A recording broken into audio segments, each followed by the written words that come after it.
Congress party ने NEET UG के मुबैना पर्चा लीक मामले पर मरकजी वजीर तालीम धर्मेंद्र प्रधान के इस्तीफे का मुतालबे के लिए मुल्क भर में मुहिम चलाने का ऐलान किया है।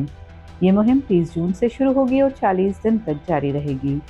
इस मुहिम का नाम छात्रों की गूंज रखा गया है। पहले मरहले में 1 अगस्त को मुल्क के 28 शहरों में जिला कलेक्टर के दफ्तरों के बाहर एहतजाज किया जाएगा।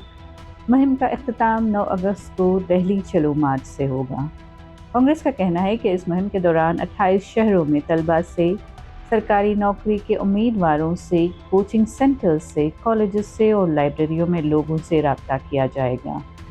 रहनुमा पैम्फलेट तकसीम करेंगे, छोटे छोटे इज्तिमा किए जाएंगे और तालीमी इदारों में भी मुहिम चलाएंगे। कांग्रेस रहनुमा सतीश पाटिल का कहना है कि बार बार इम्तिहानों में बेज़ाब्तगियों की वजह से तलबा का एतमाद ख़त्म होता जा रहा है। उन्होंने नेशनल टेस्टिंग एजेंसी, इसके इम्तिहानी निज़ाम, पर्चा तैयार करने, छपाई, तरसील, इंतज़ामात और माहिदों की मुकम्मल तहक़ीक़ात का भी मुतालबा किया है।